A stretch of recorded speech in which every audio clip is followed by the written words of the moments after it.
Hold on one second. I got to hit OK. All right. I'd like to welcome everybody to AM Lockport.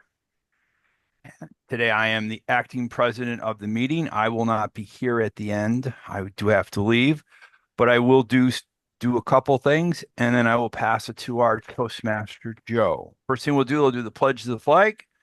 Is there a flag? There is a flag. All right. I pledge allegiance to the To flag fly of the the United States of America and to the republic which which is is stand one one nation under under God, God, indivisible, indivisible, with with liberty liberty and and justice justice for all. Okay, so we've got the open house coming next Thursday. I've sent out stuff on Facebook. My glasses are crooked. I've sent stuff out on Facebook for the open house, and I have sent press releases to the media. I don't know if anybody's going to show up or if it's been put in the Lockport paper or if it's been put on WLVL. So that's what's going on there. So I would imagine who's ever running the open house, that's off and running. Also, I believe we have elections coming up. And is there any other old business anybody would like to talk about before I pass this over to Joe? Is everybody good? Okay. Is there any new business that anybody would like to talk to before I pass it over to Joe? All righty, then we are good to go. I am going to call up our Toastmaster, Joe Budnick. Joe, are you ready to be the Toastmaster today? Let's give Joe a big round of applause. Yeah. All right, Joe, it's off to you. Hey, Maggie. Good morning, everyone. So there's a beautiful facility on Swan Road in Youngstown called Our Lady of Fatima Shrine. Absolutely beautiful minor basilica. It has 15 acres of gardens, a glass dome topped by a 13-foot statue of the Blessed Virgin Mother, 100 life-size statues, and a natural pond and rosary pool. It is absolutely beautiful, has beautiful grounds for prayer and meditation, and just for sightseeing. Yes, it is a Catholic site, but I think anyone of any faith can go and enjoy this and appreciate the natural beauty that this place has to offer.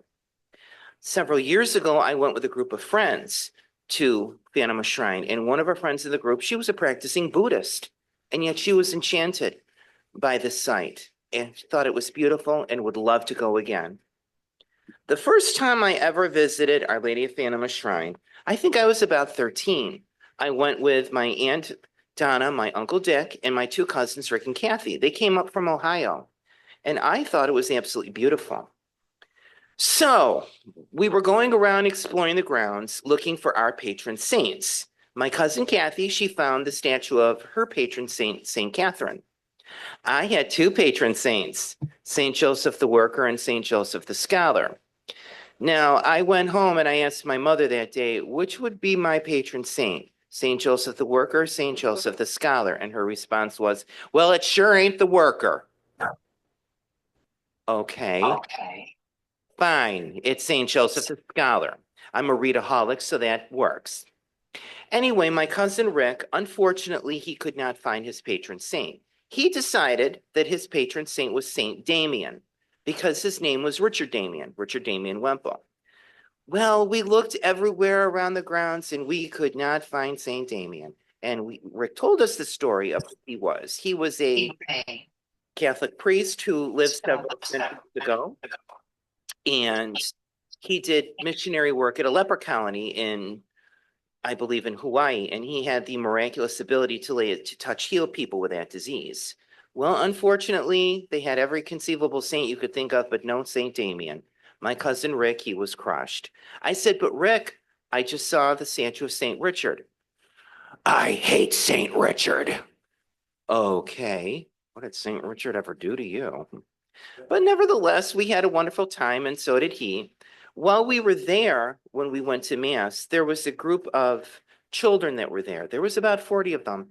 They were a singing group.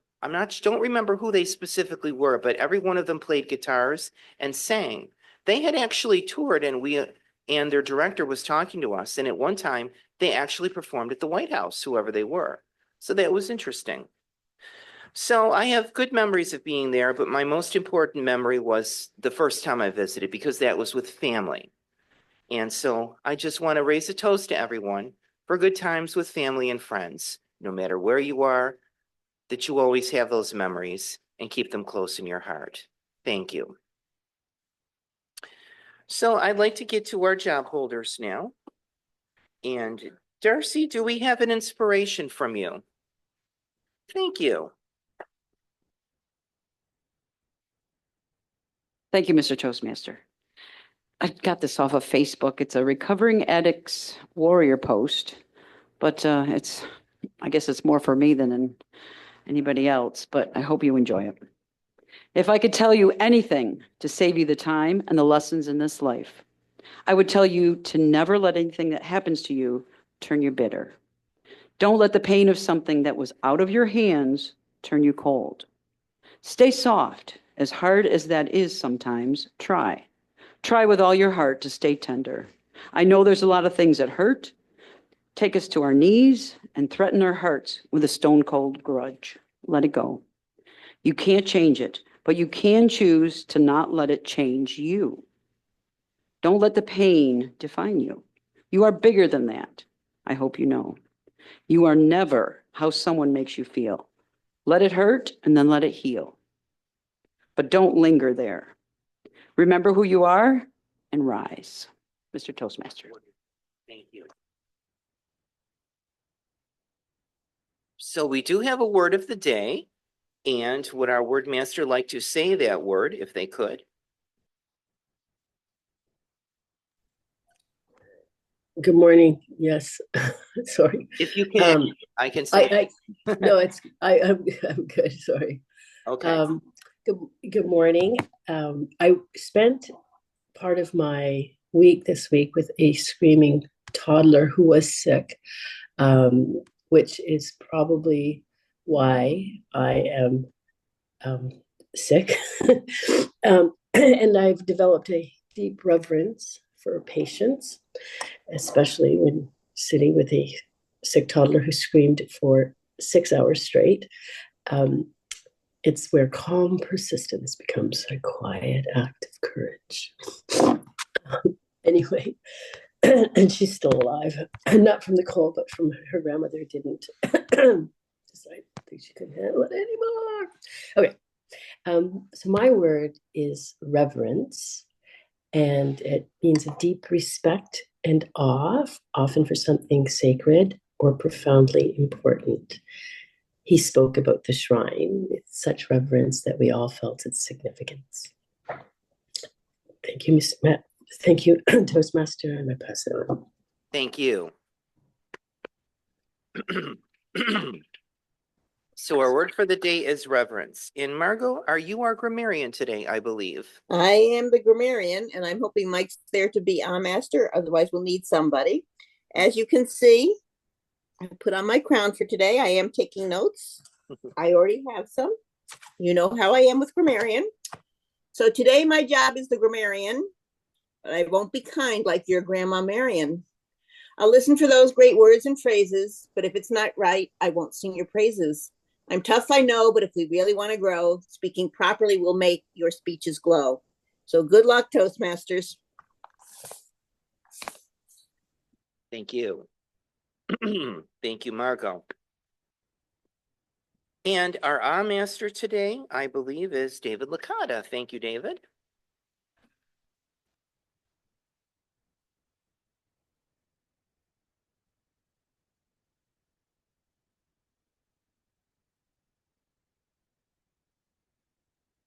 There are indeed a lot of saints at the Fatima Shrine. And being the good ex-altar boy, I initially wanted to find out if there was any additional Davids to the biblical King David. And I found out there was a monk in Wales. Now he's the patron saint of Wales, Saint David. And what he did was, there was a big battle coming up. And it was kind of a civil war thing.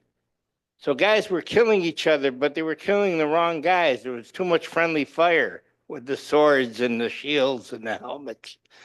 So he went out and he pinned a little flower, a little white flower on each one of his guys. And for that, he became a saint. So when I was in Wales so many years ago with my friend David Lewis, who was born in Wales, and we were in the record store, and I held up a record album and I said, "Hey, Dave, you got this one?" 18 heads turned at once when I said David. But to reinforce what you said, I made a friend at the Batavia Farmers Market, very pious lady. Wait a minute, Dave got an eye. But I mentioned the Basilica. And she said, "Oh, I go there. I'm not Catholic, but I go there and it always makes me cry." And I said, "Well, that's how you know it's working." The duty of the eye master, because we as Toastmasters do not want to sound unsure of ourselves. And if we have too many ahs and ums and too many pauses, we give off this terrible vibe that we're not sure of what we're talking about, which will make things hard to sell. Because basically what we're here to sell our ideas. We're here to make sure we get our way, and we're here to make sure we're leaders. So don't do ahs and ums. Be careful about the, I will decide which pregnant, I got two ahs already. I will decide which ahs are pregnant and which ones are not.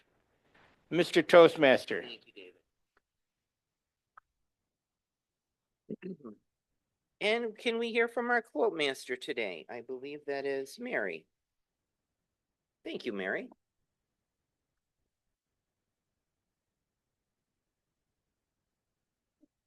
Everyone.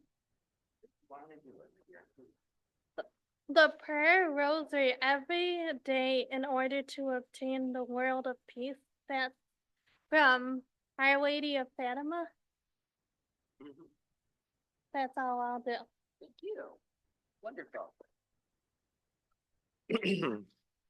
And can we hear from our jester today, Dave Channon? Thank you, Dave. Got to unmute. Good morning, everybody. Good morning. I was assigned to be the jokester of the day, and that way I think I'm supposed to make everybody laugh. Laughter is great medicine. So I'm going to go a little bit off script of the topic of the day, and I'm going to talk about this blind man that wandered into his local tavern. And he had a whole fistful of jokes in his head that he would like to share as he sat down at the bar. And the man said, bartender, please get me something to drink. And I have a whole bunch of dumb blonde jokes."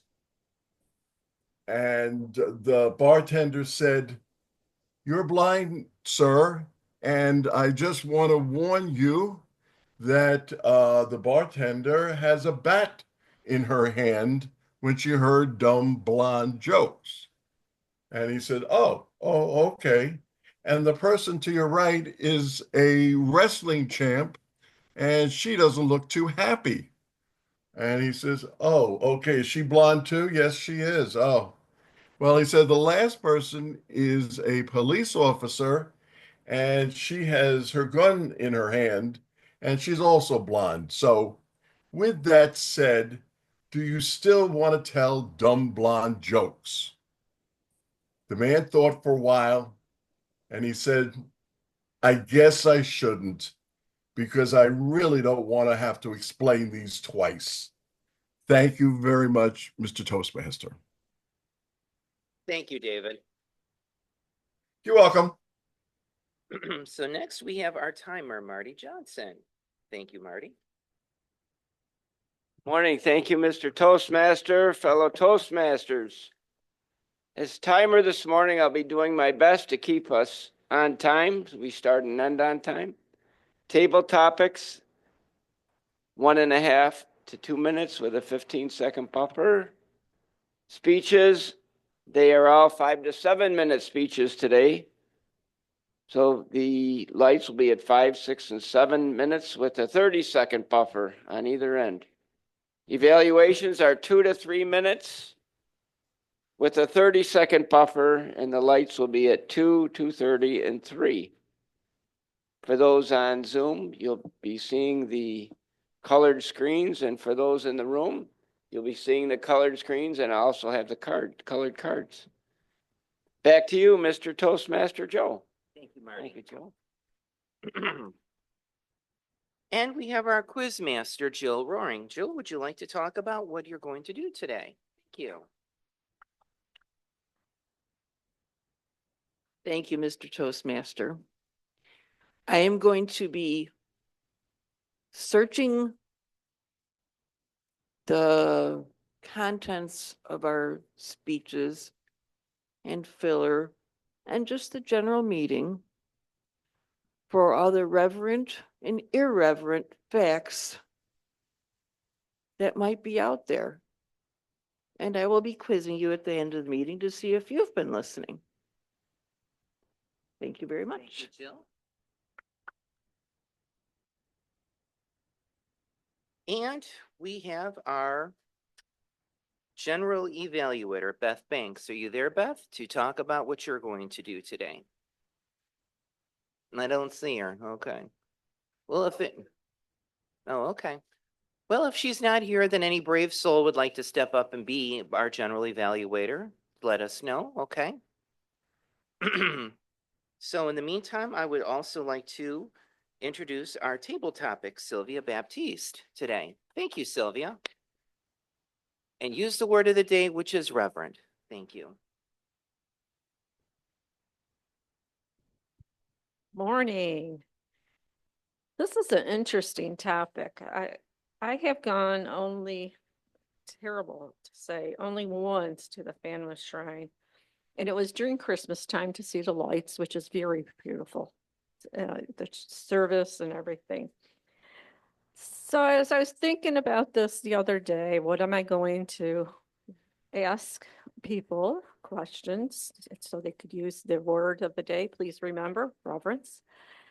There you go, David. You missed one. I would say, oh, I can't do this. But something hit me last night. I guess it was going on internet and pulled up Fatima Shrine. And I said, I'm going to have some questions for people. And I'm going to ask Lynn Thornton first to pick. I have 4 questions. I'll read them for you because people can't read my writing, apparently, they said. Would you like 1, 2, 3, or 4? Oh. Number 3 is a long one, and it has a history. And it's a truth. It has history a little bit. About 2 weeks ago, I was watching a history show on television, and I don't really watch much of sci-fi things. My husband does. And they had people they were interviewing who died. They claimed they died and came back. This gentleman was hit by lightning. He died. And someone asked him, the interview person asked him, what did you see? Did you see anything? And he said, well, I felt that I left my body, no control, and my whole life swirled around me. And it was with positive and negative people, how I affected them. Have you affected anyone positive? Thank you, Madam Topic Master, fellow Toastmasters.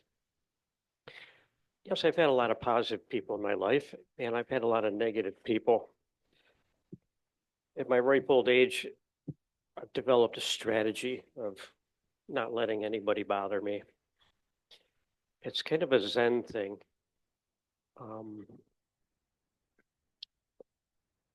There's a Latin phrase, memento mori. We're all going to die.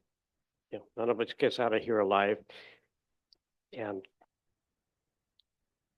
it's also a sense of when you encounter these negative people, you have to give them power to affect your mood, your emotions. But you have ultimate control how you react. You don't have control over what people say or do to you, but you do 100% control your reaction. And I think we all need to remember that. As I've grown older, I've learned to disassociate myself from negative people and not put myself in those situations because life is short. And with every passing year, they just seem to click by faster and faster. Positive role models in my life. I can go back to teachers I had in elementary school and high school that really put forth the extra effort. You could see that they had passion for what they were doing. And I've tried to pull that into my lifestyle a little bit. Whether I've succeeded or not, I guess I'll have to wait for that spinning thing, the highs and lows of my life, and see how that shakes out in my final breath. Back to you, Madam Topic Master.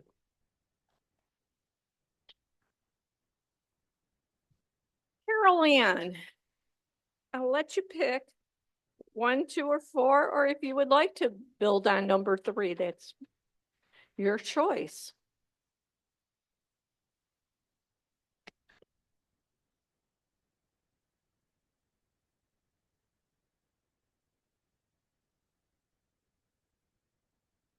Hey, she's picked number 1. If you could perform a miracle, what would that miracle be?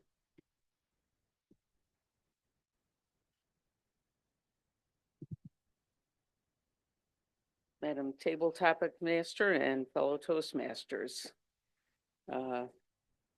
That's kind of a tough thing. I will just briefly say that I just wish that somehow, particularly families could get along, get together more and get along, because how is the world going to get along when families don't? And I also would like to mention the Fatima Shrine. Although I grew up in this area, I hadn't been to it until I was at least probably in my 20s or 30s. I happened to go down one time to go to Mass, and my husband and I also went by the encouragement of my daughter, had been down there for the Christmas light festival, and it was a cold day. But when you got there, just surrounded by the beauty and peacefulness. And I know they had, I believe it was a little side chapel that had a lot of, I think it was a lot of candles, and they were kind of a bluish color, and it just evoked reverence for the place. And I also remember growing up down the street, there was it happened to be an Italian family, and the one little boy says, "We go to the shrine a lot." And he used to be talking about the shrine before I even knew much about it. But I remember he said a friend had hurt his finger on, they used to have a train ride or something, and he almost cut his finger off. And another neighbor said, "Did he cry?" And of course, this little boy, being Italian, said, "He cut his finger off. Did he cry?" Madam Table Topics. Thank you.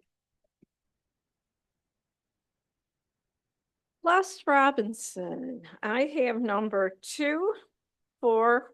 If you like 1 again, talk about a miracle, or number 3. Talk about number 4. Number 4. Have you ever done a good deed for someone and not know it was going to be a good deed? Thank you, Madam Toastmaster. And the word is reverence. And good deeds are very simple, what I call acts of kindness of unknownness. And many, many years ago, I was at an event and they were talking about doing random acts of kindness because you just do it. You don't expect anything for it to come back. One of my random acts of kindness are, I can do this, are things in the middle of the road, garbage cans, little things all over that you're not exactly sure what the end result is. You're not looking for any thank you. You're not looking for the world to go up and say, yeah, you did a great job. But what I have found out by doing these certain things that they pay off in ways you don't know because you will have stuff in your life that randomly will appear. And are they miracles? Is it basically you doing the karma fairy event where you've made some good karma and it's protected you from bad karma? And that is what I really look at as doing good deeds is you do it, you don't expect anything back. And then you are in the middle of a situation of unknownness, and all of a sudden the world opens up and you get through that event and you're like, what has happened? Was it a random act of somebody else? Was it you doing good things? Was it just you praying, saying, hey, God, I really like for this to work. Thank you very much. Amen. And then when you get done, I always say, bye. You always say good things when you have the event happen. And one thing I've always learned is that if it's good or bad, you always say, hey, thank you, God, thank you, universe, because you never know. Putting good intentions out there as a win-win across the board, you never know where it comes back. And I actually believe there's miracles all the time. And I think it's a big aha moment. I think it's for everyone to believe in something they can't see or they feel. And I think at the end of the day, that's what makes everything wonderful. Thank you. Hey, thank you, Les. Marty, I'm going to ask for a timer's report. Thank you, Madam Topics Master. We have Len Thornton at 147, Carol Ann went over 229, and Les went over was 228. So there was no real need to vote. Yeah, Len is the only, oh, okay. We have a word master to hear from. Thank you. And may I give the word of the day? How did that? Well, that is very interesting that they went over and Len is left standing because Len is the only one that did not use the word of the day, unless I missed it. If I'm happy, my brain isn't all there today, but I believe he did not use the word of the day. He did not use the word of the day. Well, we have no winner in table topics this morning. Tough work. Joe, back to you.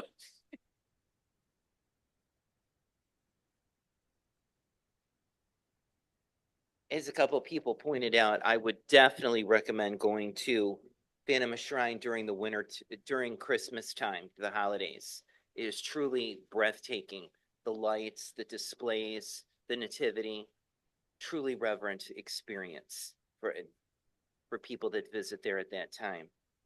So I would like to introduce our first speaker. Our first speaker is Darcy, and her evaluator is Dave. So Dave, can you tell us what Darcy's going to do today? Thank you.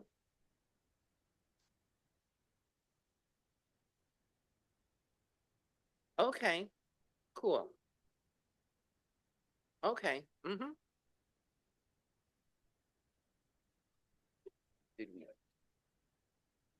Okay, you might as well, Marty, if you wanted to. Yeah, thank you, Marty. Is she on? Thank you, fellow Toastmasters. I'm going to introduce Darcy's speech because I don't know if David received her form, but Darcy's speech, it's Pathways, Writing a Speech with Purpose, 5 to 7 minutes. And the purpose is for the member to learn or review the basic methods for writing a speech with a defined purpose and to present a well-organized speech on any topic. And as I said, it's 5 to 7 minutes. And Darcy, if you would come up and tell us what the speech title is. Thank you, Darcy. The speech title is. Thank you. Okay, my speech title is Our Words Matter.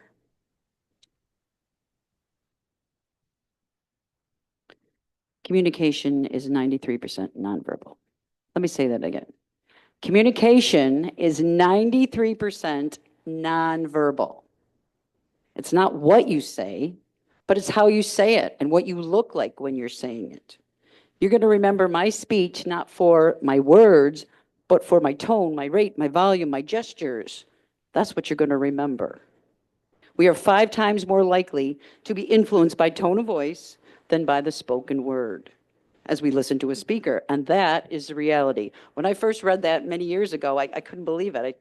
This defies all rules of logic. Are we lazy? Is it just easier to just sit back and listen and observe than to actually think about the word? Are we more like animals than we want to admit?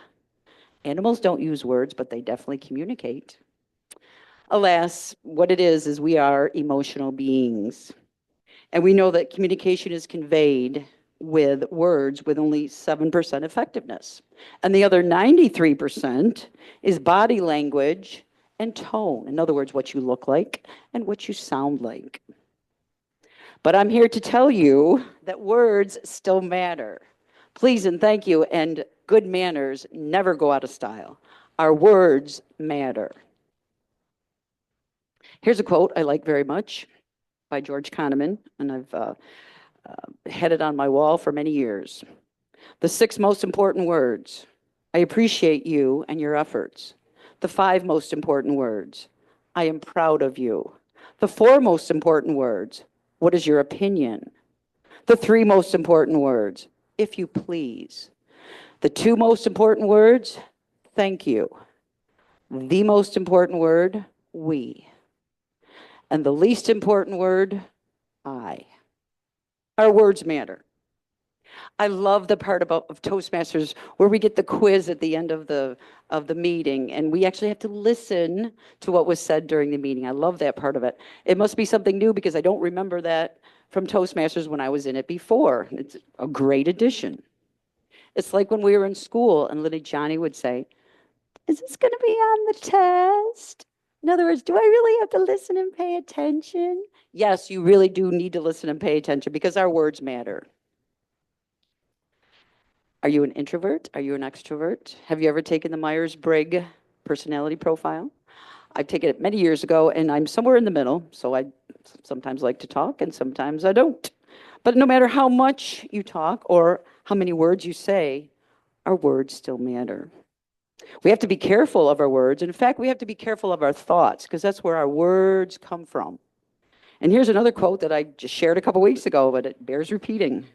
Watch your thoughts. They become your words. Watch your words. They become your actions. Watch your actions. They become your habits.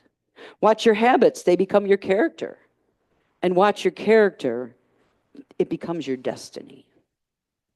Here's a true story. This was several years ago. I was much younger than I am today, working on my dad's farm, and every spring we would fill the 80-foot harvester silo with haylage. And usually it was my dad's job to go up the 80-foot vertical ladder, open the hatch, and put the fill pipe in. Well, it came time that I had to do it for the first time. And I'll never forget his words of advice. Make every step count. You see, there's no safety net. There's no safety rope. If you make a misstep, see you later. There was a safety cage. You could lean back to rest if you needed to. But I've always thought that that was the best advice. And I've used that advice much more in my life than just climbing an 80-foot ladder. I have the greatest reverence for my dad. We're all on this earth together. We all have the same big picture goal, to coexist peacefully with our neighbors across the street, with our fellow Americans across the country, and with everyone across the globe. Let's all get along and let's do our part. It starts with you, and it starts with me, and it starts with our thoughts, and it starts with our actions and our words. What we say matters. Our words matter. I'll close with a quote from Wilfred Peterson. Number one, sooner or later, a person, if he or she is wise, discovers that life is a mixture of good days and bad, victory and defeat, give and take. Number two, we learn that the one who loses his or her temper usually loses out, and I can attest to that. Number three, we learn that carrying a chip on our shoulder is the easiest way to get into a fight. Number four, we learn that everyone is a human being and that it doesn't do any harm to smile and say good morning, even if it's raining or snowing in April. Number five, we learn that most other people are as ambitious as we are, and that they have brains, and they're just as good, if not better, and that hard work is a secret to success.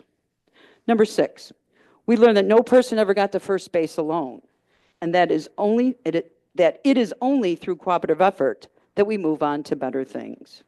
And number seven, we learn that people are not any harder to get along with in one place than another, and that the getting along depends about 98% on our own behavior.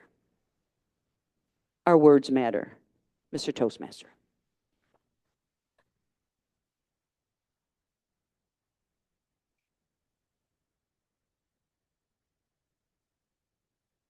Thank you, Darcy. Our next speaker is Mark Campos, and his evaluator today is Mike Licata. He's not, again. Okay. Okay. So any brave soul would like to step up and be an evaluator if Mike can't get through? Okay, thank you.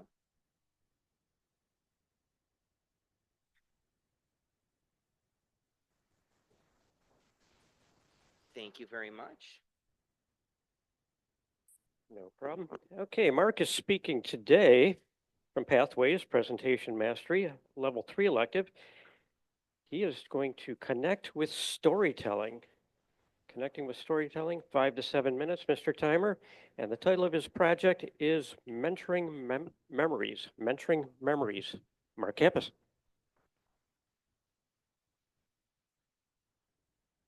Mr. Timer, before I get started, first and foremost, I'm a little bit concerned. We've had a few hiccups here. Dave Shannon was supposed to evaluate Darcy. Do you have an evaluation for Darcy? Or I would just hate for her to miss. She was fantastic, but I think it would be great for her to get some feedback. So I just wanted to make sure that that was covered. Thank you. Okay. Thank you, Mr. Toastmaster. Fellow Toastmasters, good morning. We talk about mentoring a lot in Toastmasters. It is an integral part of this program. We welcome new members and try to mentor them to become better and become acclimated to the program. Just a few weeks ago, Marty Johnston gave a speech on mentoring, and that prompted me to reflect a little bit upon my experiences in the workplace with mentoring. I worked for 36 years, and as you might imagine, I've been a mentee and I've been a mentor. I wanted to share some of the experiences I had as a mentee with you all today. Mentoring relationships can happen in a multitude of ways. Sometimes they're very informal. It could be a manager that you work for. If they're worth anything, they will spend the time coaching you, guiding you, maybe imparting some wisdom upon you, giving you a bigger picture view of the world to help you develop your skills. Sometimes that just takes place when they pull you aside or invite you in their office. The other type of mentoring is a more structured, what I'll call a more formal relationship where the mentee approaches the mentor, typically someone at a higher level, and requests, will you mentor me? Will you help me? And I wanted to share 3 of those relationships that I experienced throughout my career. 3 of the most impactful relationships, not the only 3, but the 3 most impactful. One was a vice president who took a certain type of approach. It was what I'll call almost technical in nature. She shared different things that you can do to help increase your odds of advancement. And that was built around a model she called the PIE model, P-I-E. P stands for performance, how well you do your job. I is for your image, how you present yourself, how you write, how you speak, how you dress, how you look. And then E is exposure to upper level management, so they know who you are and what you're capable of. That the combination of those three elements increases your odds for advancement. That was one approach. Another mentor took a very different approach with me. He was very philosophical, almost spiritual in nature. We had numerous meetings where he just talked about the honesty, being honest to one's true self, the way you are, trying not to be something that you're not, about honesty and integrity, very spiritual in nature. And then the third mentor I had, that perhaps the most impactful mentor, we only had one meeting. And that doesn't mean that it was not a successful relationship. It was timing. She wound up relocating and that was it. We just had the one meeting. She was a local director of operations. And I had approached her and said, will you mentor me? Of course, she agreed. And we knew each other. We were familiar with each other. I had not a lot of direct exposure, but she knew me and we worked with people in common. And she took me to lunch. And we had a very good conversation. And it started out with a lot of the same sort of things you can do to advance. And one of the suggestions she made, not surprisingly, is you would benefit from joining Toastmasters. Pretty common recommendation. I wasn't giving a lot of presentations at the time. Certainly she saw that I would benefit from it, and she was right. I didn't join immediately. It took a couple years for it to actually happen, but that was the initial seed that was planted about joining Toastmasters. And then the conversation turned serious. She looked me in the eye and she said to me, I got to tell you, a lot of your peers find you unapproachable. Really? Now, I'm very well aware that us New Yorkers, those from the big city downstate, can have a certain edge to us, a certain air about us, maybe, dare I say, a bit of an attitude. I jokingly acknowledge that we all have what I call a subway face. It's that grim, sort of blank scowl that says, stay away from me, don't talk to me, don't bother me. That's just life in the big city. But certainly, that's not the way I wanted to be seen at work. And I was a bit wounded by this feedback. It hurt a little bit, but it was a necessary truth. Sometimes the truth hurts. And that gave me a little bit of a self-awareness. I would have always classified myself at the time as someone who was introverted, maybe reserved, definitely reserved. But that gave me the self-awareness to understand how people see me and how I need to make adjustments. You can't change who you are. Some would say it's impossible to change who you are, but you can compensate a little bit and try to be mindful of stepping out of one's comfort zone, being a little more outgoing, trying to be a little bit more welcoming, and certainly Toastmasters has helped me with that. So in closing, fellow Toastmasters, what I wanted to stress here is, especially for those of you, and you don't have to be working anymore, but anyone that wants to improve, seek feedback from different people, more than one, and seek feedback from people that know you, people that'll be honest with you, because with that, you can gain the self-awareness to help you become even more effective than you are. Mr. Toastmaster.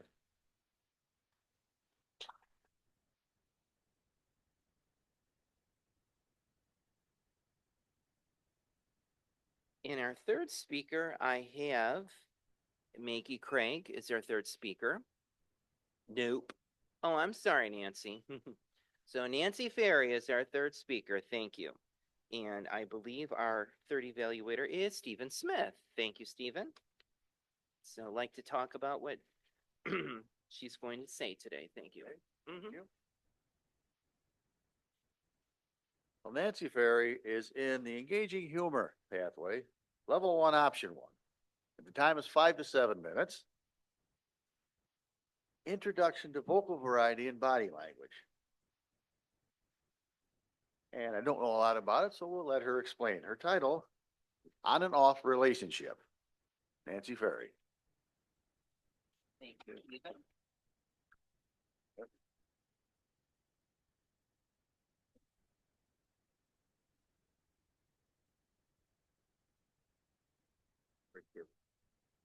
This way, over here. Okay.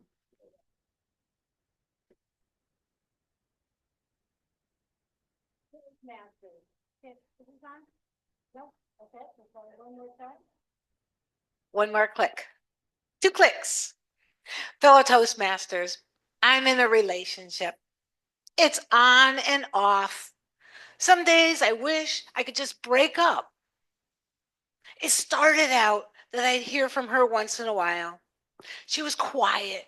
She just hung around like a picture on the wall. Rarely chirped in my ears. Then she became smarter, more annoying, calls every day. Sometimes she'd hang up on me. Sometimes I'd hang up on her. Oh, it started with a ring. Now, I know most relationships don't start with a ring, but ours did. I do have deep reverence for her. Every day that ring reminds me of how we're attached at the hip. I can't leave her home, or I'll hear about it as soon as I get home. All the people I missed, all the calls I missed, all the things I was supposed to do all day long. She can be so persistent and annoying. But what's my alternative? Go without talking? If I take her to the theater or to church, she never stops. She costs me a fortune. But what do? I just have to live with her. It's that ring that keeps us together. Everything is quiet. And she decides it's time to talk in a meeting. She'll be the only one in a meet. There she goes again. Every time I get in a meeting. Yes, I'm talking about the relationship with my phone. Just a few weeks ago, my phone decided it wasn't going to work anymore. So, all changed plans, marched down to Spectrum, hoping that it will be a simple, quick fix because it's only 2 years old. What could be wrong with it? Probably one of those settings that I screwed up with or something I don't know about. No problem. Very simple, right? It's only 2 years old. Sign in. Wait. Wait a little bit more. Yep, wait a little bit more. Talk to this pregnant woman. She's 9 months pregnant. Her little boy is going to be born. His name is going to be James. He's named after his father, who's named after his grandfather. How exciting. I hear about that. Then I talk to a 97-year-old man who's got a flip phone. He wants the same model for the same price for his wife that he bought, I don't know, maybe 10 years ago. Wait, yes. I'm next on the list. Yep, this will be quick. Can't be repaired. Nope, can't be repaired. What do you mean it can't be repaired? Well, I learned that my diligence of plugging my phone in all the time to make sure it never died, that it would always be at a full charge, guess what? It didn't pay off. It just shortened the lifespan of my phone. Now, I'm not one of those people who gets really thrilled and excited about getting a new phone. I rather chew glass. I do not like to go in and pick out a phone. I hate and love my phone. I need it. It's convenient. I can look up the word of the day. I can look up jokes. I can look up things that I need to know. I can talk on it. I can play games on it. I need the GPS for sure. I cannot live without the GPS. Sometimes here in Lockport, I still need my GPS to get around. You don't need to tell everybody that.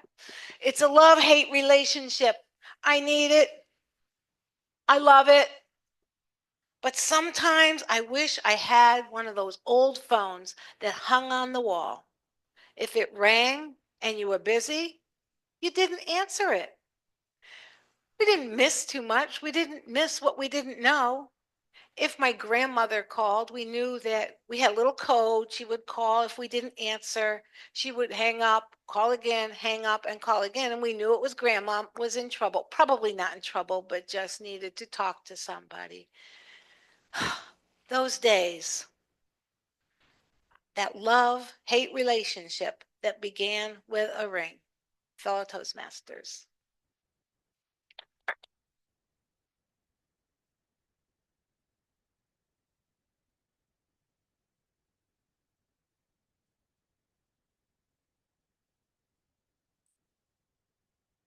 I feel you, Nancy. I still use my landline. I find it more convenient. I have a cell phone, but I still use the landline. And I tell people, you want to get a hold of me, call my landline phone. I'll answer.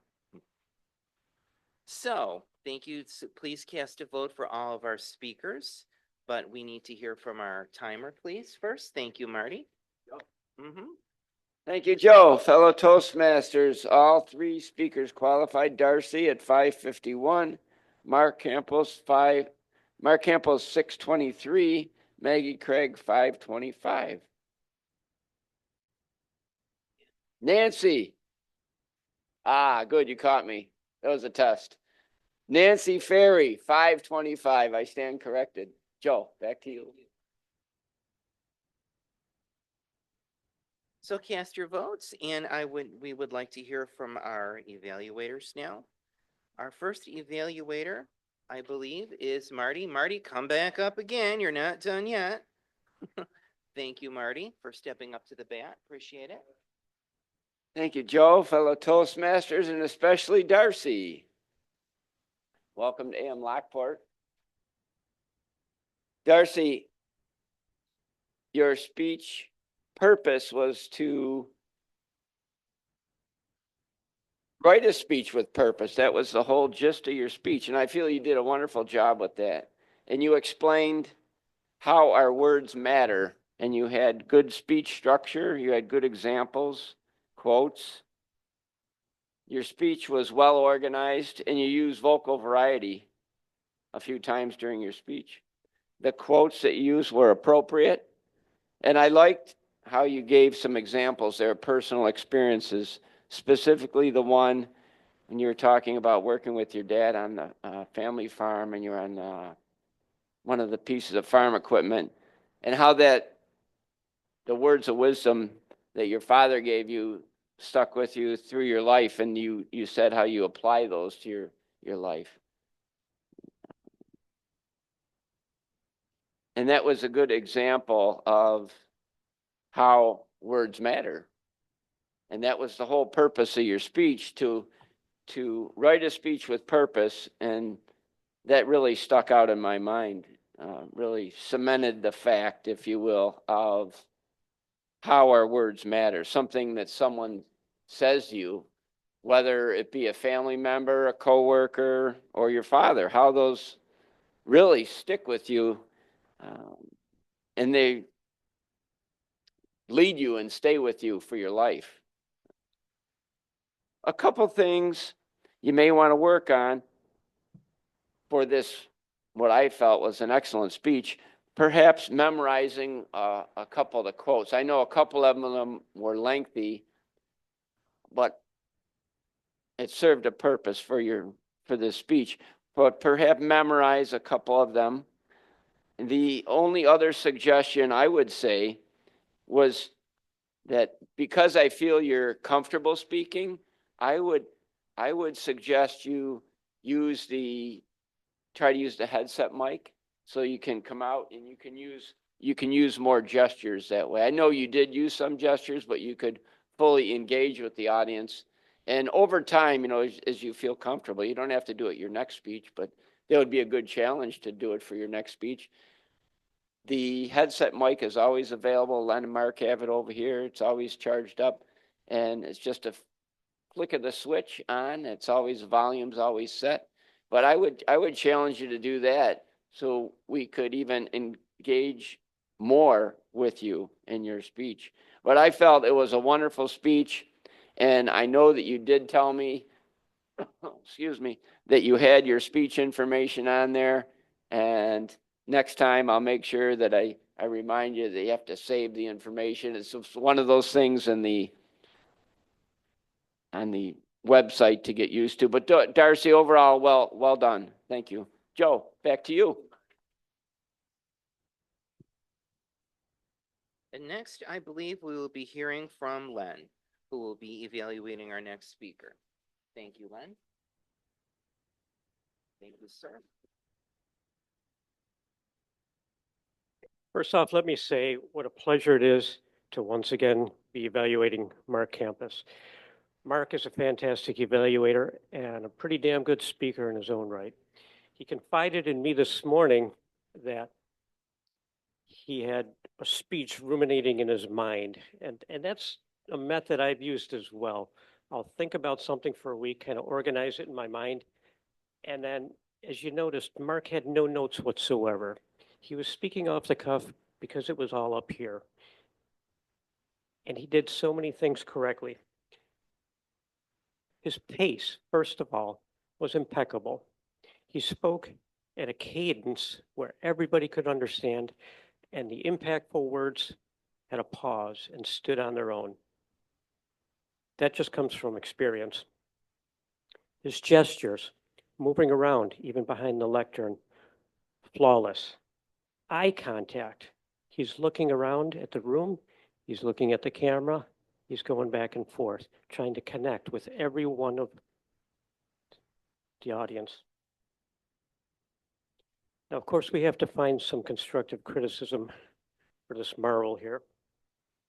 And I like to think I came up with a few. There were a few times, Mark, where your hands weren't making a gesture and you didn't know what to do with them. So rather than put them at your side or behind your back, you clutched the lectern. Not real noticeable to many people. It is a bit of a defensive posture, though, and it takes away a little bit from your speech. Your mic usage was perfect. You were the right distance away.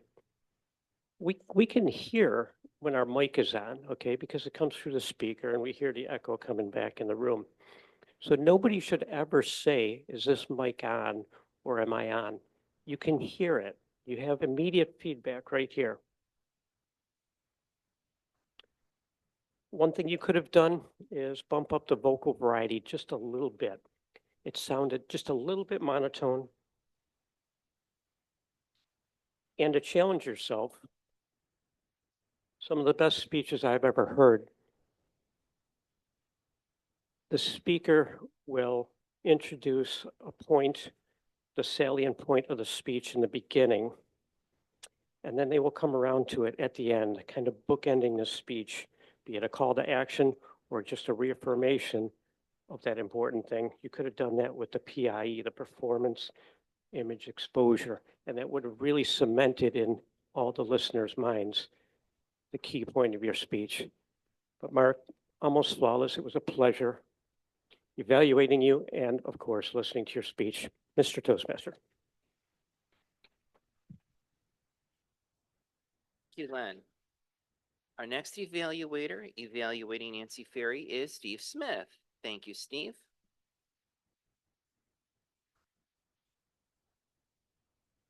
Thank you, Jill. Now, Nancy, came up here today and her title was On and Off Relationships. So I don't know about you, but I'm wondering, what is she going to talk about? And she started talking about it. And she's getting us interested. And then right on cue, she had her phone ringing. Ah, there's the aha moment. That's what the relationship is, the phone. And she went on to talk about that. But she came up here to begin with, got this lectern out of the way, used the headset, and got right out there and talked to us. I like that. Because she was supposed to be engaging us, and that's what she did.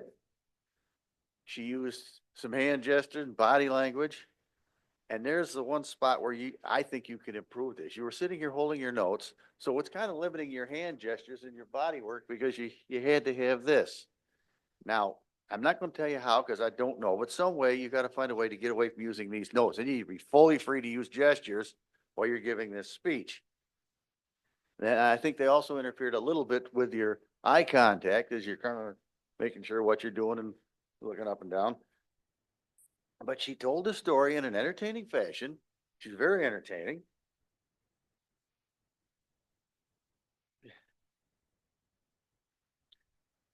And I think it was a well-done speech.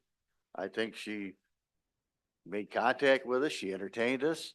She used the gestures and body language, but I think she could have been more effective finding a way to not have the notes in your hand. Other than that, it was a very good speech and I enjoyed hearing it. Thank you.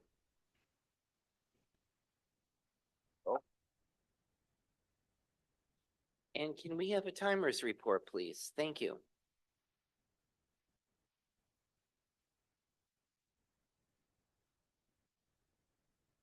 Thank you, Marty. Thank you, Joe. Fellow Toastmasters. Steve Smith qualified with the buffer at 1:30. Len Thornton qualified at 2:48.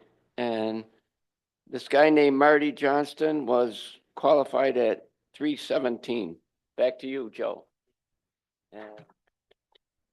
And I give reverence to you, Joe, for the stories about Fatima Shrine. Thank you. Thank you, Joe. So let's cast our votes for our 3 evaluators. And visiting, the first time I visited Fatima Shrine made it all more special because I was with family who I love very much. So I'm just wondering, do we have a general evaluator? Do we? Because if not, I could just simply introduce our roll holders if you'd like. Okay, thanks a million. I know we have a lot of jack of all trades this morning, don't we? Thank you very much. Appreciate it.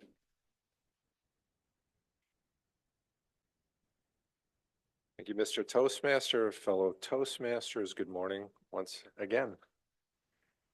Let's start with the job of the 3 evaluators. I cannot say enough about the job of all 3 evaluators. Marty stepping up, he was under the gun, delivered an evaluation as if he knew he was doing it 3 days ago. Kudos to Marty, great job. Excellent sandwich you constructed this morning. Len also, great sandwich evaluation, and I appreciate the feedback that you gave me, very useful. I thought you might catch that I had a tendency to sort of get a little too casual behind here, crossing my foot behind, but I just blew myself in. And then Steve also, very good sandwich approach evaluation. As far as the meeting as a whole, topic was certainly interesting. I have been to the Fatima Shrine myself numerous times, and it is quite a beautiful place. You had a lot of great facts. It was a little bit of a rough road this morning, fellow Toastmasters. On the one hand, we had the good. We had a lot of members step into the breach and jump in and take care of things. From a housekeeping standpoint, you certainly can't know when somebody's going to fall off the face of the earth on Zoom or not show up for whatever reason. We never really know why. There are certain jobs we can forego and there are certain jobs we cannot forego. We cannot not have an evaluator. We cannot not have a general evaluator. We can skip a quiz master and things like that. So the only feedback I would say is we can't just plow ahead. We've got to make sure we've got those roles filled. Other than that, I think we managed to persevere, adapt, and overcome this morning. So great job by all. I guess I will call for reports here. First and foremost, let's have the grammarian. Buckle in, everyone. Margot with the grammarian report. Brace for impact. You just want to get me out of the way so you can't say anymore, huh, Mark? We had a lot of M's, gonnas, and wannas today. We didn't have many so's, a lot of ands. Couple things I caught that bothered me, and I will go through person by person because that's how I do it. Joe, you like to say my cousin Kathy, she, my cousin Rick, he. You don't need all the nouns. My cousin Kathy, and then go right into your verb, or she, and go into the verb. Maggie, I loved calm persistence as quiet act of courage. Having had 6 children, I know exactly what that is. Dave Licata, I loved, gave off a terrible vibe. Dave Shannon had, I can't tell you how many so's. He's the king of so's today. Jill, I liked reverent and irreverent facts, sort of a nice take on the word, but you also loved the word and. You had more sentences that started with and or just a run-on, whichever you want. Sylvia, watching a show on television, you can watch a show, watch TV. Not sure you need all those words. And you said effective, anyone positive, it should be positively. Remember that speech I gave on adverbs a while ago? Oh, I could give it again. We also had a lot of kind ofs today. Go on to page 2. Len, whether I succeeded or not in being positive, Len, you're a lion. You've succeeded. Carol, when you started with your table topics, sometimes you need to just stop and think. I will say, I wish somehow you had like 5 phrases before you finally got to the meat of it. Les, the word is because, not cause. And unknowingness, what a great word. I had to look it up, make sure it was a word. Darcy, liked very much. You can just like, or you can extremely like, but very much is a phrase that sort of takes away from the emphasis of what you're doing.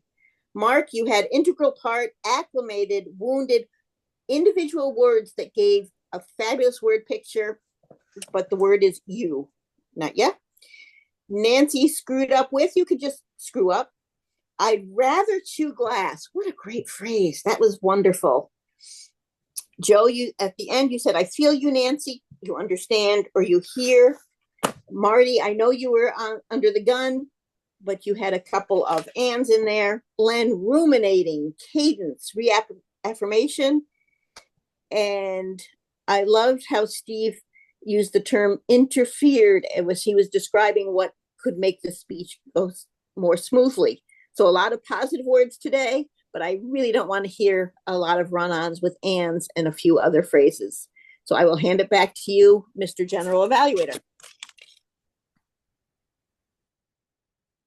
Thank you, Margot, for that very comprehensive grammarian report.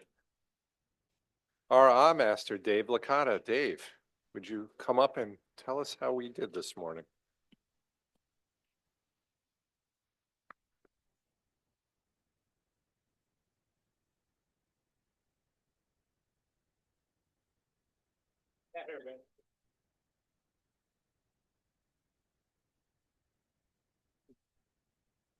This will work out great. Margot's done.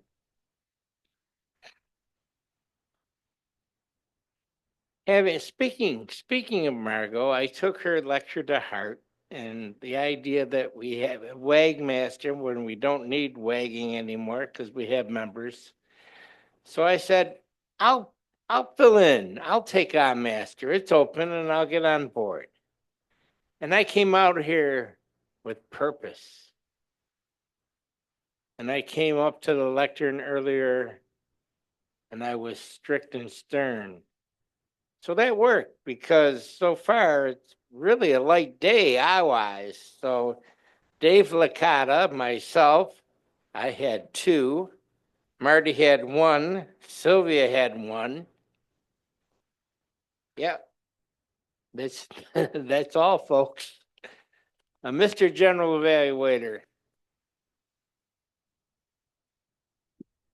Thank you, Dave. Our quiz master this morning, Jill, can you test our listening skills, please?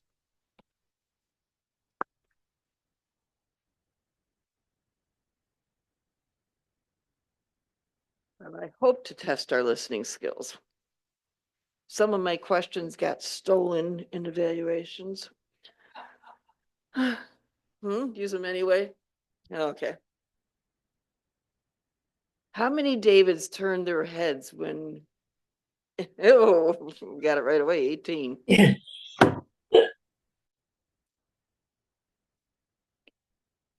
How old was Joe when he went to Fatima Shrine the first time? 8. 13. 13. He's verifying 13. Okay.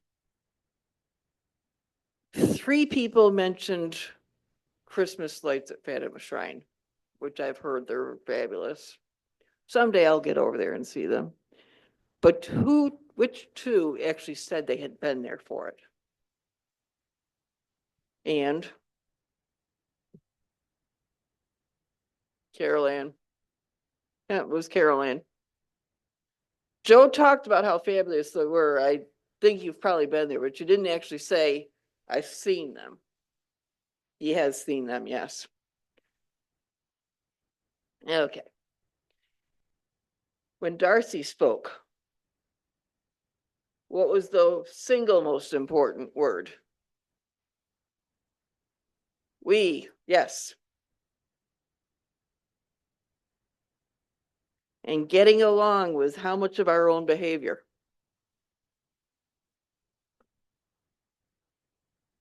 Wow, 98%. I was going to ask where the quote of make every step count came from. Darcy. Hey. Darcy and her dad. Okay, bonus points if you know the name of her dad. Steve, come on. Roger Demon. Isn't it Roger Demon? No, it was Roger Demon. Oh yeah, Steve was getting it wrong. Yes, Steve guessed Stu Demon. Margot actually guessed Roger Demon. Of course, that must be because they were in the dairy industry too. Roger was very memorable. I'm glad I got to know him over the years. I always enjoyed watching his Tonka truck go down the road. You did that? Darcy painted that on there. It was cute. It was a big blue steak body type of truck, and it had Tonka truck on the front of it. Okay, one last question. What did the PI stand for in Mark's speech? Performance, image, and exposure. Very good. Darcy had performance. Nobody else in here came up with that, so. Well, okay. So I think we have got to improve our listening skills here, because I really did get you on quite a few questions here today. Yeah. Slap our hands. Oh, that hurts. I had an IV and it bled a little bit too much. So I got a bruise there and my boo-boo. Okay. So back to our GE. Thank you, Jill. Last but not least, Maggie, a word master's report, please. Morning. So just before I do the Wordmaster report, I do want to say that next week I'm going to be Toastmaster for the very first time. So please be kind and helpful. And the theme is going to be, it is actually next Monday or next Thursday is International Mother Goose Day. I don't know if any of you know that, but the theme will be Mother Goose. You might want to think about how Mother Goose affected your life. And going to the word of the day, I should have picked a better word. I don't know. At the beginning, seemed like everybody was going to use it. And then we had our speakers, and they did not use it at all, except for Nancy. Nancy did use it, sorry. And our evaluators did not use it. So there you have it. And I will actually acquiesce to anybody who can correct me, because again, I have this bad cold and my brain's a little foggy, but I do believe it is correct.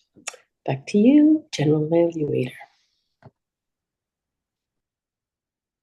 Thank you, Maggie.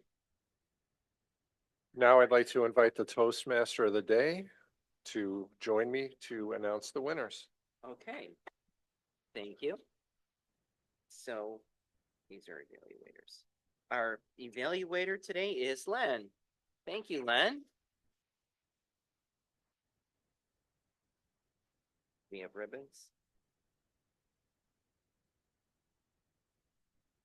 Okay. And our speaker today, best speaker is, our speaker is Darcy. Very good, Darcy. Thank you, ma'am. John. And Darcy will draw Split Club.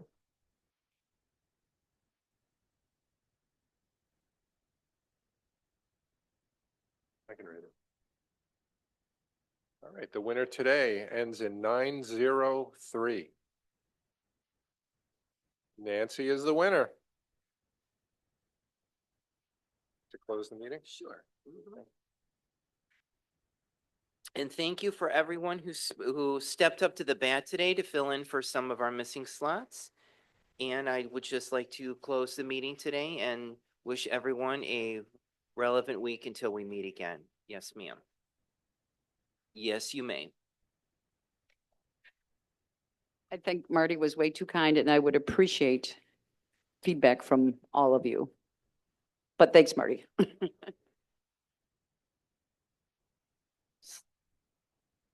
Okay, go for it. Just some housekeeping here, absent a true officer. Next week is an open house, and it's our new member induction. We'll do a little ceremony there.